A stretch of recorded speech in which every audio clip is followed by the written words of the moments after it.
When the world is in crisis การแก้ไขปัญหาโควิดถือเป็นวาระแห่งชาติ and people are looking for hope and answers, Thai PBS World is there with you with the best minds of the day.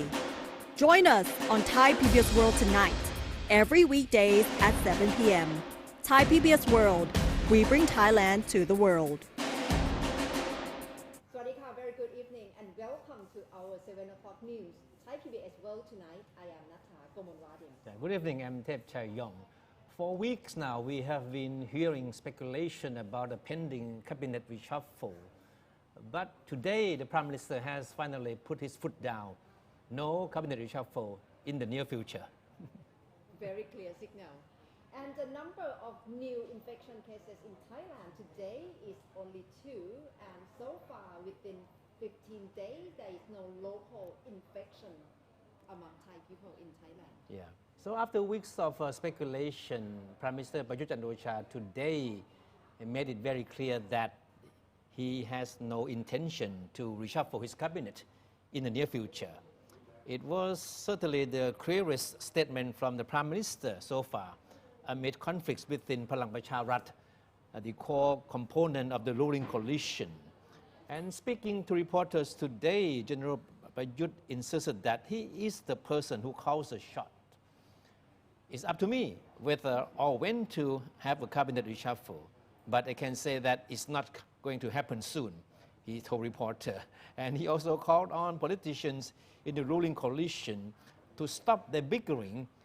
He said, stop all the drama, referring to the infighting in Palang Pracharat party.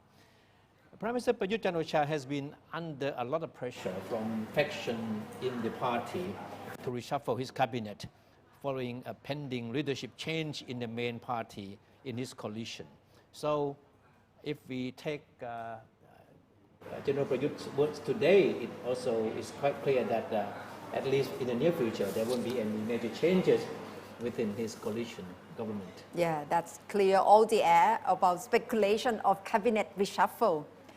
And today, Kun Thep Chai, the case of COVID-19 new infection cases are only 2. And according to the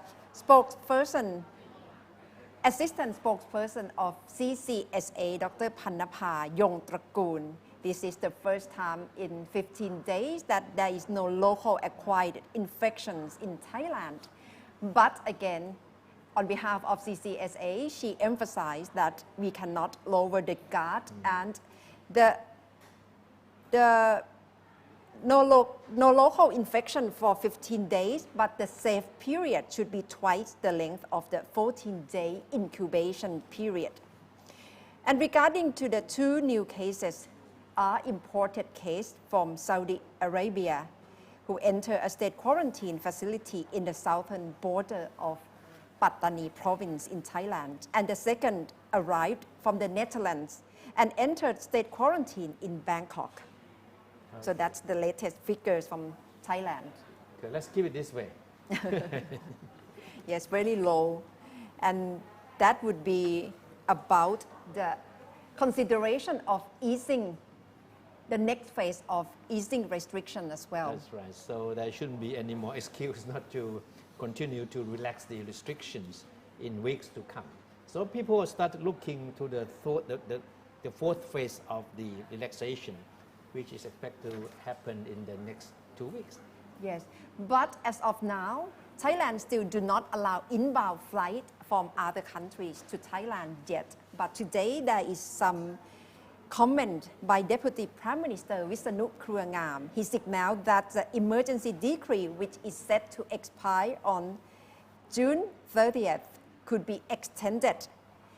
He said the decree enables returnees to be brought from Suvarnabhumi Airport in Samut Prakan to the state quarantine facility in Chonburi, Sattahip district without delay. So that's the reason that he may have to prolong the state of emergency decree. No, the rationale cited by the government in prolonging the state of emergency is that the government needs a powerful law, to be able to coordinate all the related agencies to deal with the crisis. Because the existing laws, especially laws that have to do with public health, are not sufficient to really help the government in dealing with this kind of a critical moment. So that's why the government claims it needs to keep the state of emergency in place. Yes, but they are also considering whether to allow visitors from other countries, not particularly entire country, but from particular towns or provinces from the country which are considered safe for those incoming visitors to visit Thailand. So that's part of consideration. That's right. That's being called the travel bubble travel, right? Yes, that's right.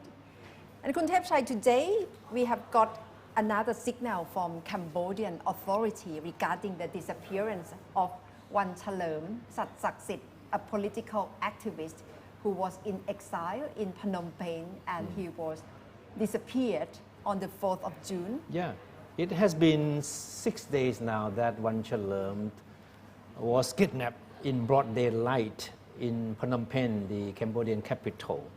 And up to today, we still don't know his fate.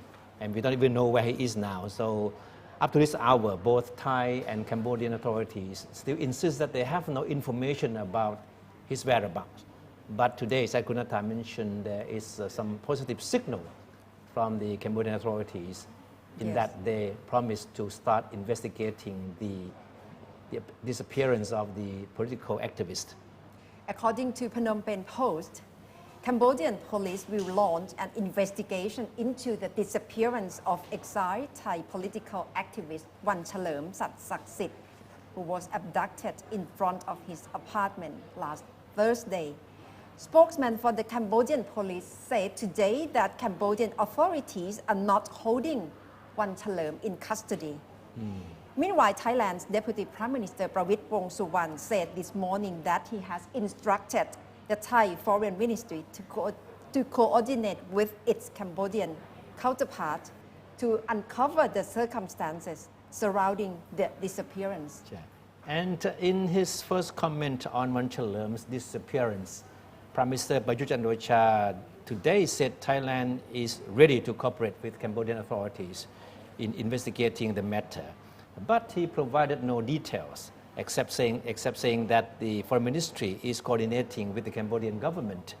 The Prime Minister insisted that he had never heard of Wanchalearm before the incident. And he said his family needs to tell us why he went to Cambodia in the first place. And Prime Minister Prayut said this when he was asked for a reaction to a request by Wanchalearm's family for the government to help locate him. And meanwhile, as Kunacha said that the Cambodian police said they are ready to start investigating the incident.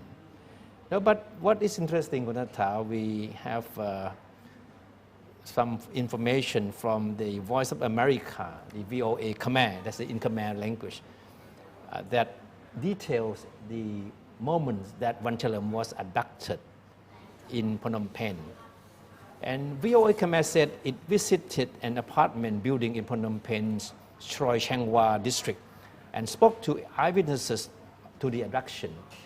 And at least 3 witnesses were able to identify photographs of Wanchalearm and said he was the person who was abducted on Thursday. According to VOA Khmer, the witnesses said they saw the Thai activist sitting at the store near the apartment building after ordering a plate of meatballs. And shortly afterward, a black car that one of the witnesses identified as a Toyota Highlander pulled up near Wanchalearm.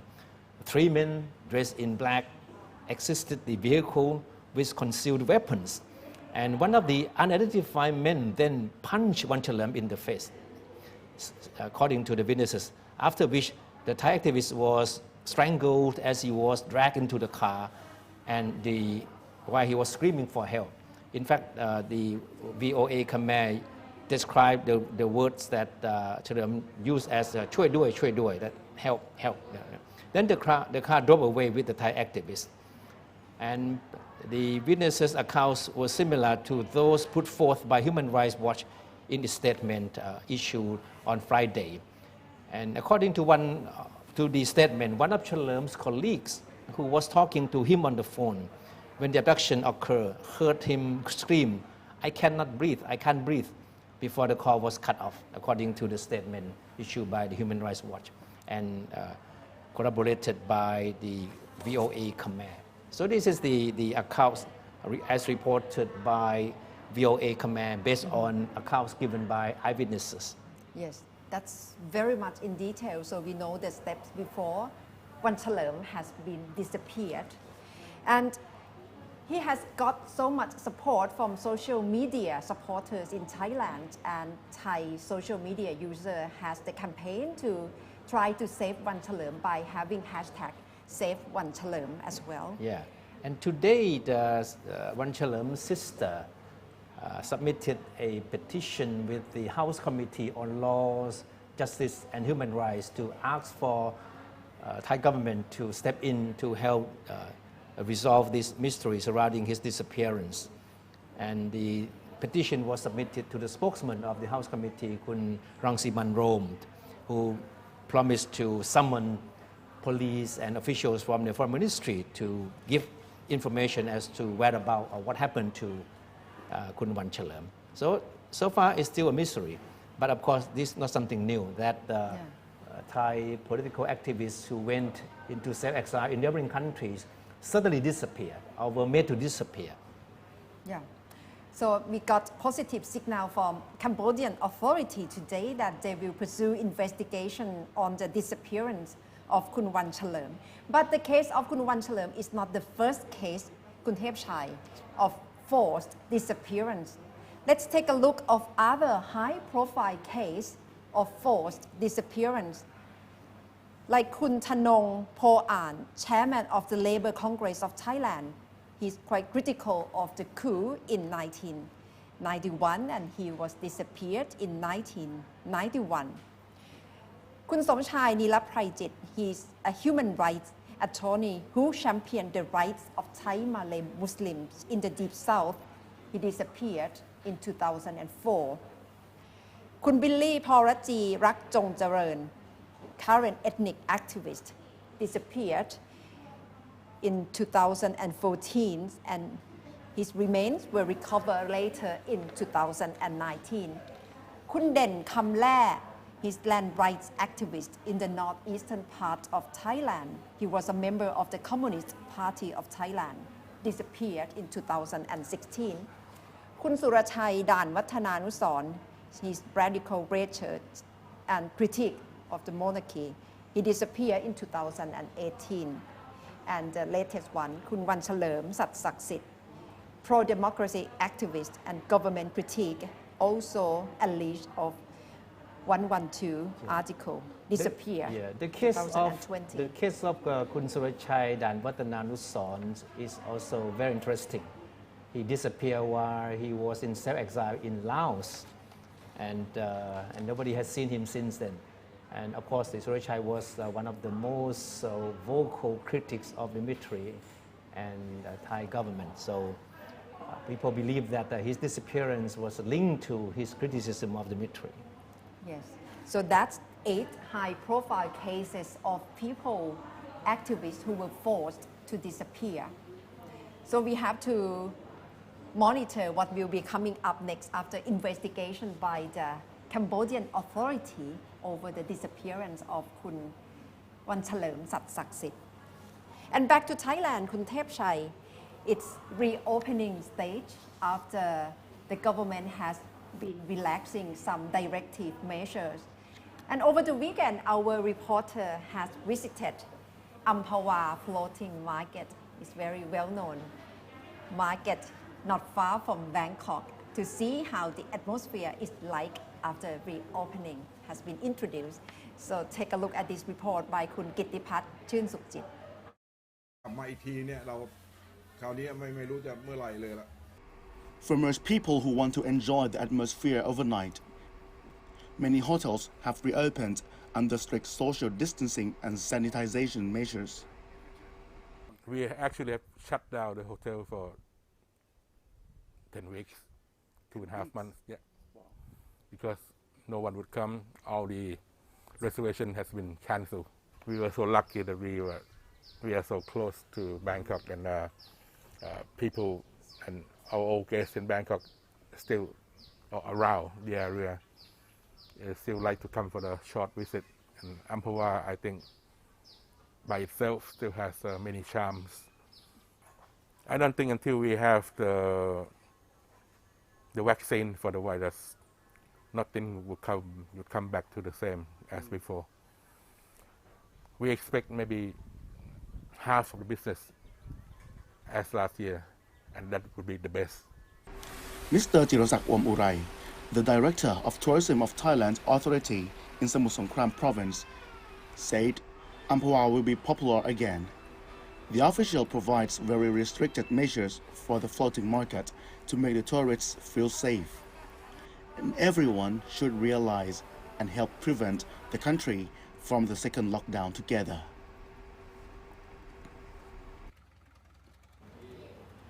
So that's floating market in Amphoe, not far from Bangkok. So if you like to visit, you can just feel free to visit over the weekend. And right now, all eyes are still on US protests, and there are very much pressure on police reform. But what's the stand from President Donald Trump on the calling for US on police reform? Right now, we have Kun Nat Bunnak joining us for this story. So what the latest with the pressure on police reform? Recently in the Congress, the Democrats have proposed a bill to reform the police department in the United States after weeks and weeks of protests against racism as well as police violence. So the proposed bill would make it easier to prosecute the police for misconduct, using excessive force, as well as the use of racial bias in policing. This comes after the Minneapolis lawmakers vowed to defund and disband the city's police force for the killing of George Floyd, as well as to build a new public safety system. Okay. And what's the detail of the bill? Okay, besides the racial profiling issue, the Justice in Policing Act of 2020 forces the police to use body and dashboard cameras.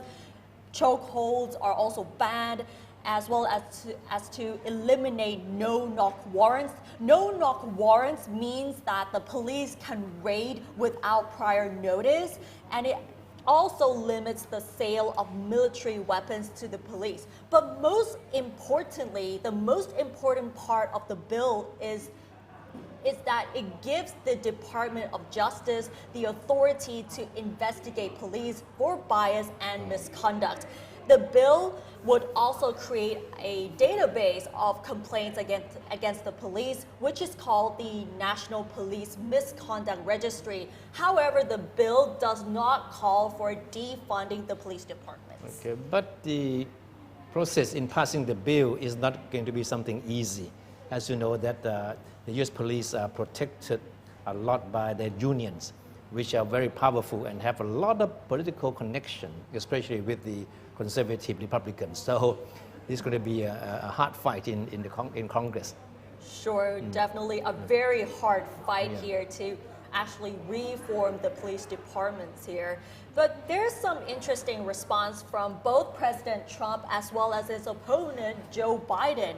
So both President Trump as well as Mr. Biden rejected the idea of disbanding and defunding police departments over the anti-racial protests. President Trump actually pledged to maintain funding for the police departments, and he will be considering ideas of policing in a much more gentle fashion. He also said that 99% of the American police were great people. So this quote might be a little bit controversial, but that is his response. It should be a surprise because a lot of leading police officers are staunch supporters of President Trump. Definitely, as well as Joe Biden's side. The spokesman of Mr. Biden's presidential campaign also opposed the movement to defund the police departments, but they really supported the idea of the police reform as in a sense of emergency, the urgent need to reform such departments. Interestingly, Mr. Biden also visited the family of George Floyd in Houston yesterday, and the lawyer of that family, who is Benjamin Crump, he also said that Mr. Biden really listened and felt their pain, and everyone can feel that sort of compassion, and that really meant the world to this grieving family. Yeah, that's really important at this very juncture, is it someone to express sympathy and compassion for the family of George Floyd. Definitely. Which is so different from President Trump. We can see a big difference between the way President Trump reacted to the protest or even the whole situation. But with Mr. Biden, he actually went and talked to the family and really felt their pain here. So maybe something for the presidential election. Definitely. Yeah. I think both of them have their eyes on the upcoming election. And there's no question about that. Yeah. So every move must be calculated.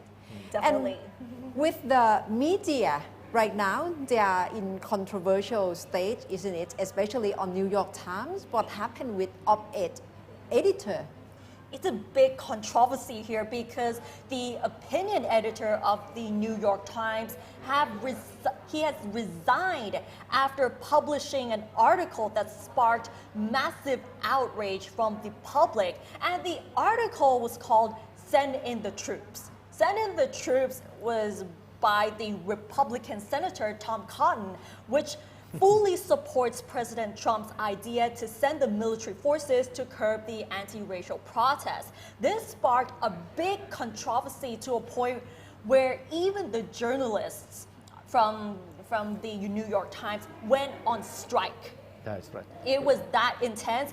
Moreover, more than 800 employees also signed a letter denouncing the article's publication, saying that it really contained misinformation.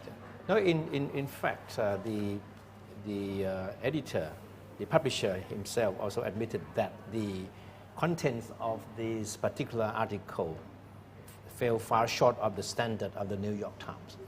And what is more important is that it looks like the article was not vetted or filtered before it was published. So it contains a lot of alleged misinformation and nuances that were seen as supporting the use of violence against the rioters. So that's basically one of the reasons why people were so outraged by the publishing of this article. Definitely. But it's op-ed page. Do editors have freedom to choose whatever article that they like to publish? As the op-ed page editor, Mr. Bennett has all the authorities to, you can use the word censor, but to be on a much more polite term is to filter or to sort of tone things down a little bit. But he admitted that he did not even have a time to look at this particular piece of commentary.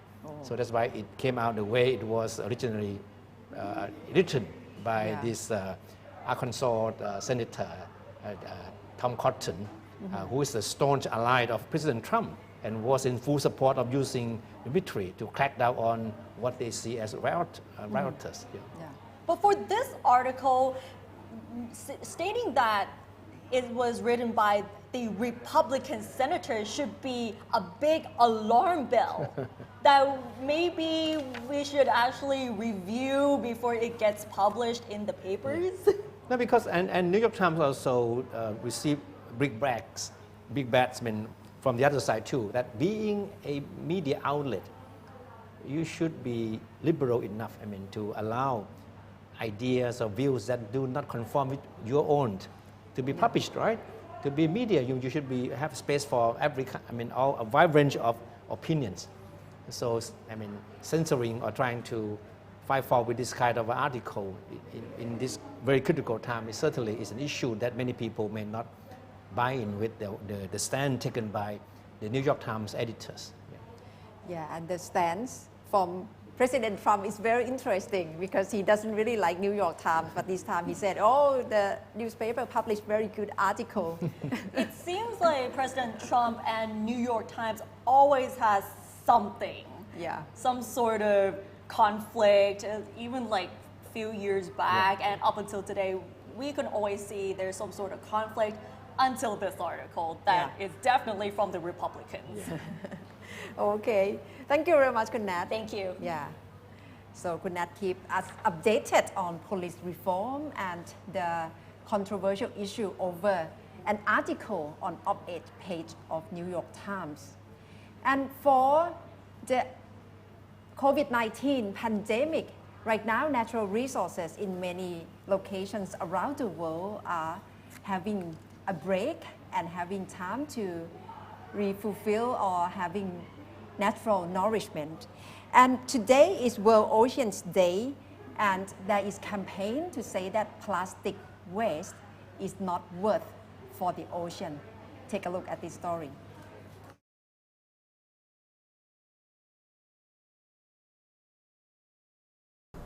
Pandemic not worth plastic disaster, expert says on the occasion of World Oceans Day.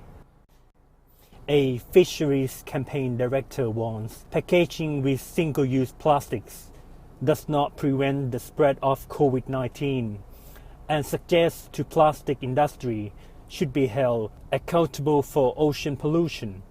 Up to 90% of the exceed heat produced by mankind's burning activities, and it is absorbed by the world's oceans.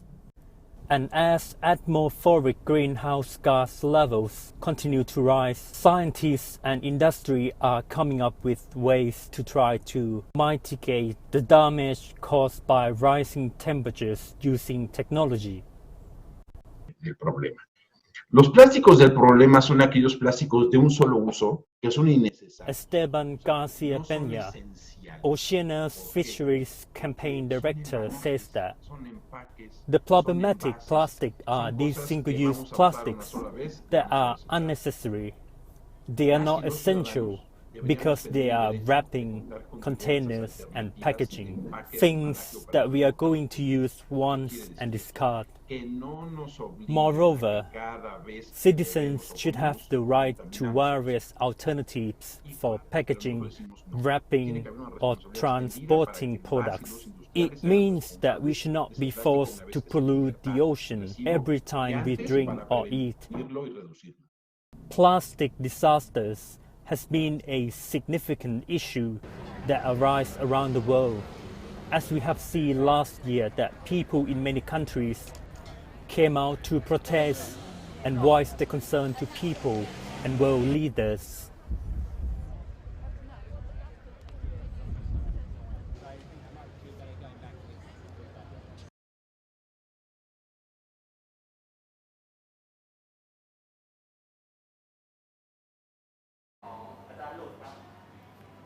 That's the campaign of saving the ocean and let the ocean free from plastic waste. Really important, Kun Thepchai. That's right. Yeah. Because as Kun Natha mentioned earlier, I mean, during this time in the age that we still struggle with the coronavirus, I mean, a lot of natural places have had a chance to breathe again and, Yes. and return and find themselves returning to what they used to be. Yes, especially national parks in Thailand. For 155 national parks have been closed during COVID-19, and it turned out that wildlife has shown up, has appeared again, and that's a very good sign that nature has healed itself. And that's what we talked with the natural resource minister before. That's very good sign and very uplifting sign for environment in Thailand. And definitely, I am sure that a lot of overseas tourists are longing to come back to Thailand to admire the natural beauty of the country. And it has been 2 weeks now, Kuntatha, that we don't have any local transmissions of the coronavirus. So there are now increasing pressures from people in the tourist industry for the government to consider lifting some of the restrictions on overseas travel, meaning that they expect to see international tourists coming back to Thailand very soon. But of course, this is something that's still off the table for the government for the time being. Yeah, perhaps the tourism industry will change forever after COVID-19. And to take a look and to get insight into what's really going on in the US, we are trying to reach out to Dr. Panithan Wattanayakon, Chairman of Prime Minister's Security Advisory Committee. So if the line is ready, the team just let us know whether we can talk to him. And the situation in the US right now, international community are watching very closely, Khun Thepchai, how things will evolve, especially on the protest against the death of George Floyd. So from the death of George Floyd has become the fight for social equality, especially to fight against discrimination against black people. This is not a battlefront for President Trump, who is seeking re-election in November this year, right? So, of course, the other one is the coronavirus. So it's twin troubles that Trump is facing now. So the big question is how he will come through these two crises and be able to be confident enough, to go into the election, hoping to go back into the White House for second term. Yes. Okay. So right now we try to reach Dr. Panithan Wattanayakon. อาจารย์ Panithan คะ Hello. Okay, Perhaps he cannot hear us yet. Some problem with the connections. Anyway, we keep trying, but yes. But of course, it would be interesting to listen to Dr. Panithan for his views on how he sees things from Thailand. Dr. Panithan, of course, a well-known academic, who is now working as the chairman of the Prime Minister's Security Advisory Committee, which certainly is very important instrument in looking after the country's security issues. Yeah, so he has to monitor the situation in the US quite closely, especially from the defense forces perspective, defense secretary, because right now the role of the defense forces and the defense secretary in the US are really crucial, because if President Trump decides to use Insurrection Act 1807, that means that military commander probably will have to comply in sending in the troops to quell the protest. That would be very controversial. That would also entail a lot of troubles afterward, because that would mean blood spilled on the streets there, which is something that nobody wants to see. Yes. Okay, so right now we are trying to connect with Dr. Panithan Wattanayakon, Chairman of Prime Minister Security Advisory Committee. อาจารย์ Panithan, can you hear us? Okay, not yet. Still, so keep trying. Yes. All right. So it's been about 2 weeks already, Khun Thepchai, over George Floyd death, and we see how people still get onto the street to try to protest and voice their concern over social inequality, systematic racism. That's the term that people have been using to voice their concern of Black Lives Matter. That's right. And in Thailand, a lot of people have been following the situation in the US very closely. And on the social media platforms, you would come across a wide range of views and perspectives on what is happening there. And of course, Trump, in the eyes of many Thais, is being seen as a villain in the sense that he has been very divisive, very provocative in his comments and his reaction to what is happening on the streets. Yes. And this morning we have our exclusive interview with Dr. Kantati Suphamongkol, former foreign minister of Thailand, but right now he's a professor in the US University. And his view is very interesting. He said, right now the position or the situation of Donald Trump is even worse than the way he fought with COVID-19. That's right, yeah. No, it's quite clear that his popularity, Trump's popularity, has suffered a lot. First, because of the COVID-19 pandemic, and then the way he handles the situation with the demonstrations against racism. But of course, I mean, even the critics of Trump have to admit that the angry noises against Trump now do not mean that they will be translated into votes against him come election day in November, because what Trump has been doing with the pandemic and with the handling of the riots and the demonstration, his eye is on the election. So every measure he has taken and every word he speaks, I mean, is certainly designed to make sure that he makes some political gains from them. That's why whenever Trump can have press conference, he tends to focus on economic impact and how he has created more jobs for people who have been losing jobs because of COVID-19. And right now we got signal that Dr. Panithan Wattanayakon is ready to join us. สวัสดีค่ะ Good evening อาจารย์ สวัสดีครับคุณณัฐฐาครับคุณเทพชัยครับ Sorry for the inconvenience of connectivity.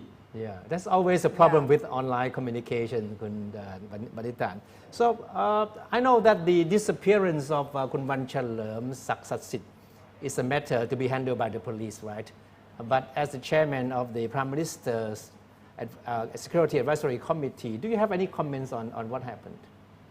Well, I think the matters, of course,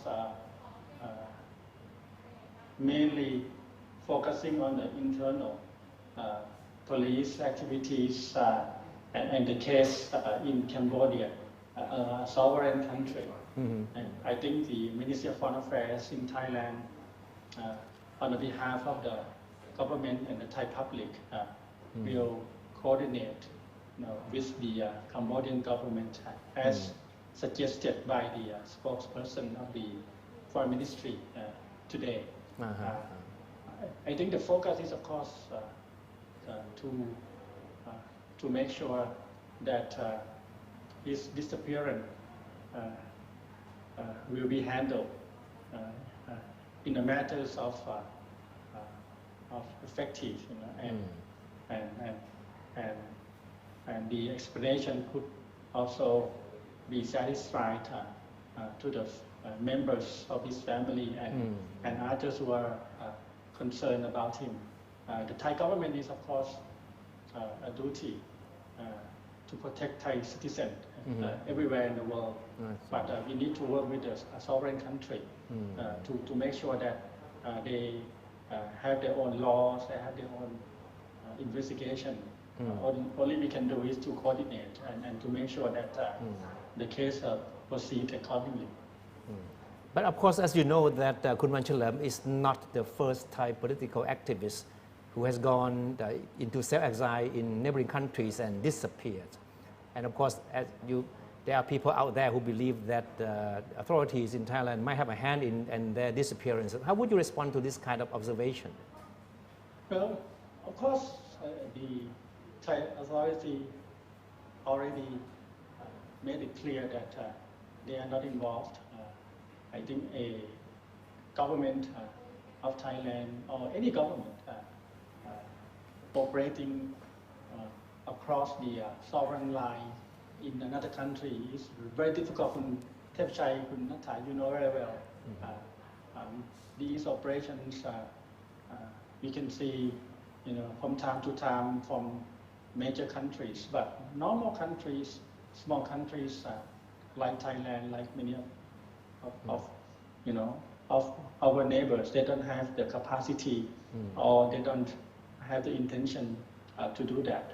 So I think, but of course, having said that, the facts will be investigated by the police in Cambodia, and of course on the Thai side, we also look into the cases. He, of course, has some pending charges against him due to the political activities or due to the criminal activities relating to different charges. But these cases need to be proved in court. The duty of the Thai government is, of course, to make sure that there is a transparent in these cases on our side. And Ajahn Pranithan, regarding the state of emergency decree, do you think that it will be extended beyond the end of June? Well, I think the evaluation is still ongoing. Limited, measures could be applied, after June, but what is going to be based on special power, a special decree, or a normal law regarding the transmitted diseases, that has to be decided. But it is for sure that the crisis is not over. The virus is still spreading by humans. We do not have a vaccine yet, and experiences from different countries suggest that once you open up a society, you have more infectious cases on the rise. So that need to be put together into the evaluation. But of course, in short, we are looking forward for a more normal society opening up in a new normal way. But some of these special power to be used specifically to control the viruses will be determined later. The public, on one hand, seem to be at least acceptable to use of these special power as long as it's confined to the containing of the viruses.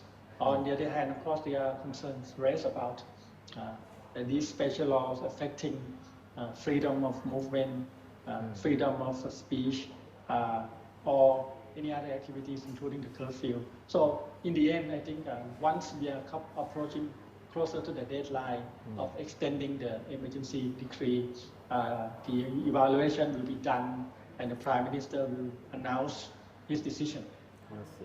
Dr. Pranithan, we have not had local transmissions of the virus for the past 2 weeks now, right? But should this be way in favor of not prolonging the state of emergency? Well, it's a good news, of course, indeed. Thailand is now ranked among the top countries that are quite successful in terms of handling the situation. But as you know, we are not out of the wood yet.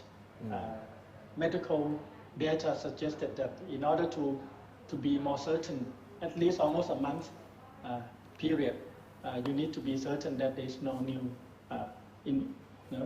infected cases. So that is to be looked into 2 more weeks, perhaps. Is a more critical factor for consideration. Yes. Yeah. Okay. So you mean that if the next 2 weeks see no more local transmissions, then there's a higher possibility of the state of emergency being lifted? Yes, of course, because if you have a month free of infection, there's less need to have a strict and special power to control the spreading. That's one factor. The second factor is, of course, you need to have supplemental orders or supplemental law in use. Now they're looking into this, including maybe a special order from the Prime Minister, from the Cabinet, to supplement the law relating to the healthcare. This can be done if the situation is under control within a month. Yeah. And Dr. Pranithan, regarding the situation in the US, if you were the advisor to President Trump, what do you like to advise him to control the situation right now? Well, it's difficult. It's difficult to advise superpower, as you can see, world leaders. Some of them took many minutes in order to think of how to advise him. But we hope for the best for the United States to be able to put the simultaneous two crises under control, two crises.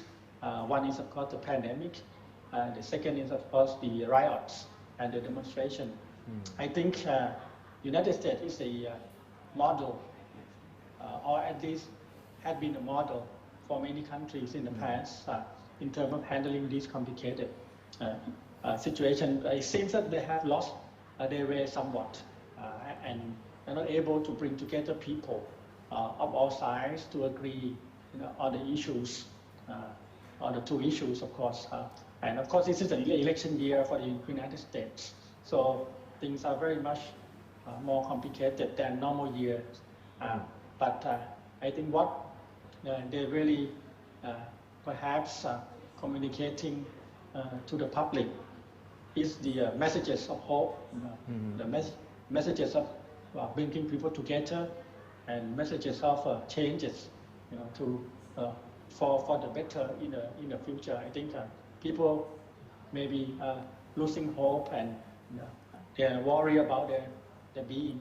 So this is very important for leadership to lead the way. On the ground, people may know what to do best. They protect their own families, they protect their own business, they interact with the local police accordingly. But as a nation, you need to bring everyone together in time of crisis like this. But in terms of security, Professor Pranithan, what do you think President Trump should decide in order to send in the troops or not sending in the troops? And right now there is tension between White House and Defense Secretary, Defense Department. Well, National Guards or regular military troops are not specifically trained to handle the situation. Also, as you know, in the US you have a history of National Guard shooting students.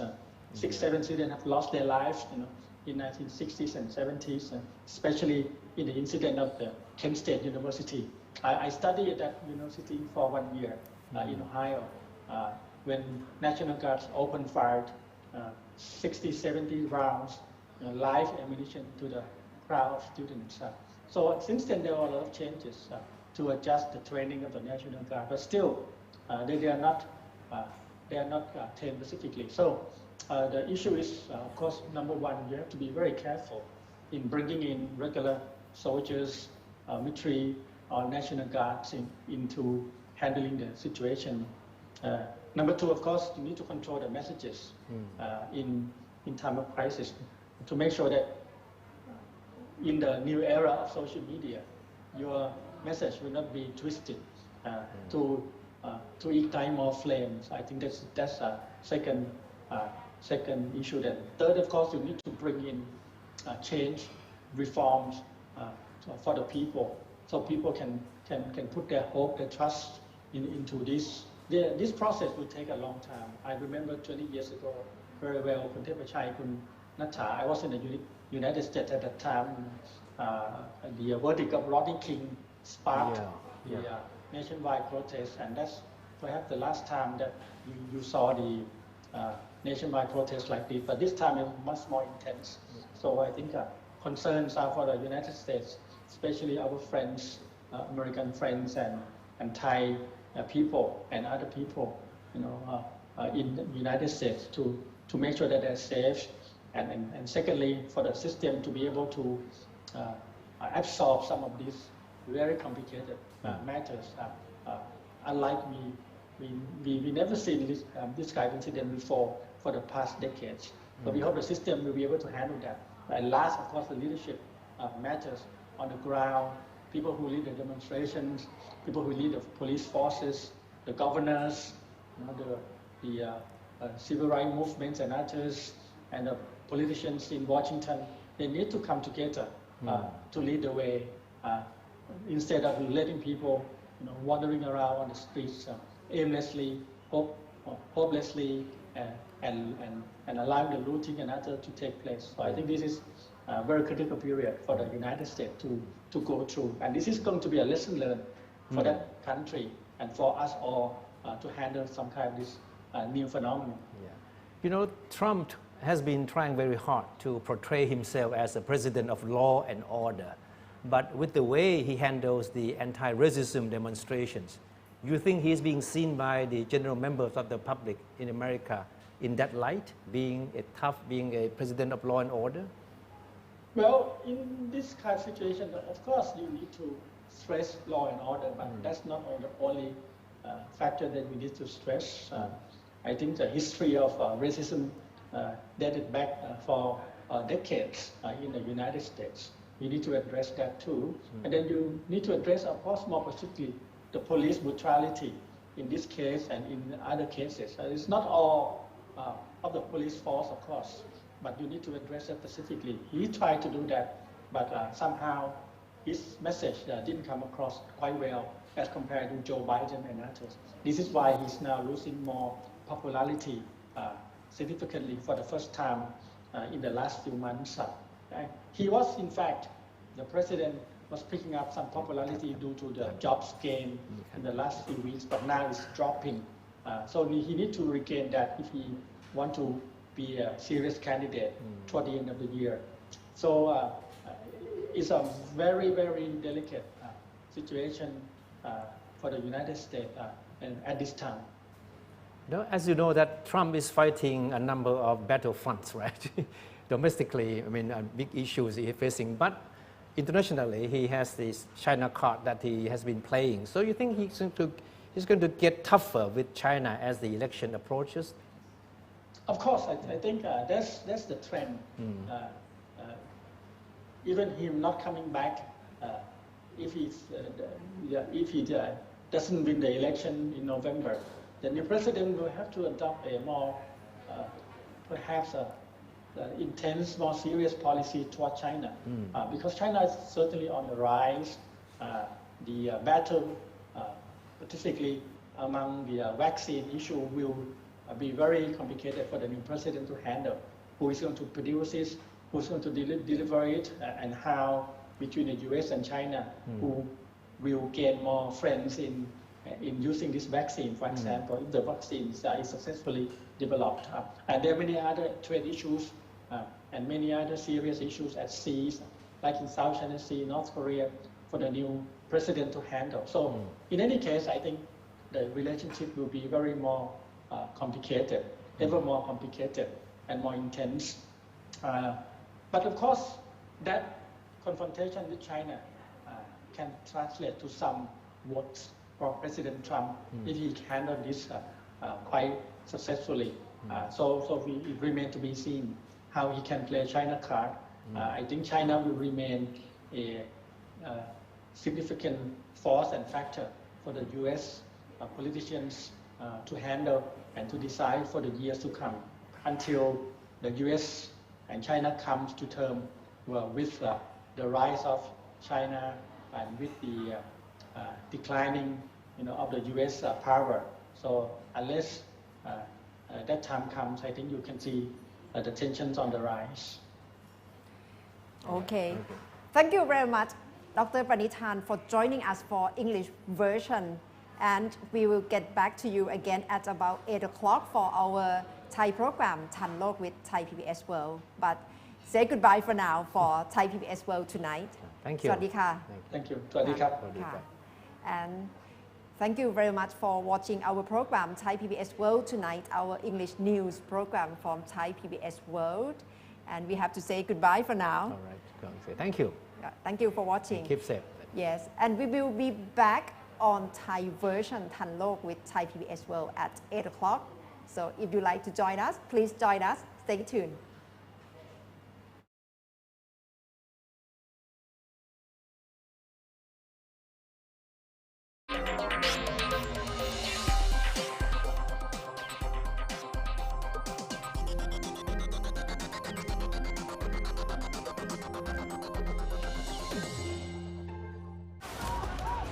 When the world is in crisis, การแก้ไขปัญหาโควิดถือเป็นวาระแห่งชาติ And people are looking for hope and answers. Thai PBS World is there with you with the best minds of the day.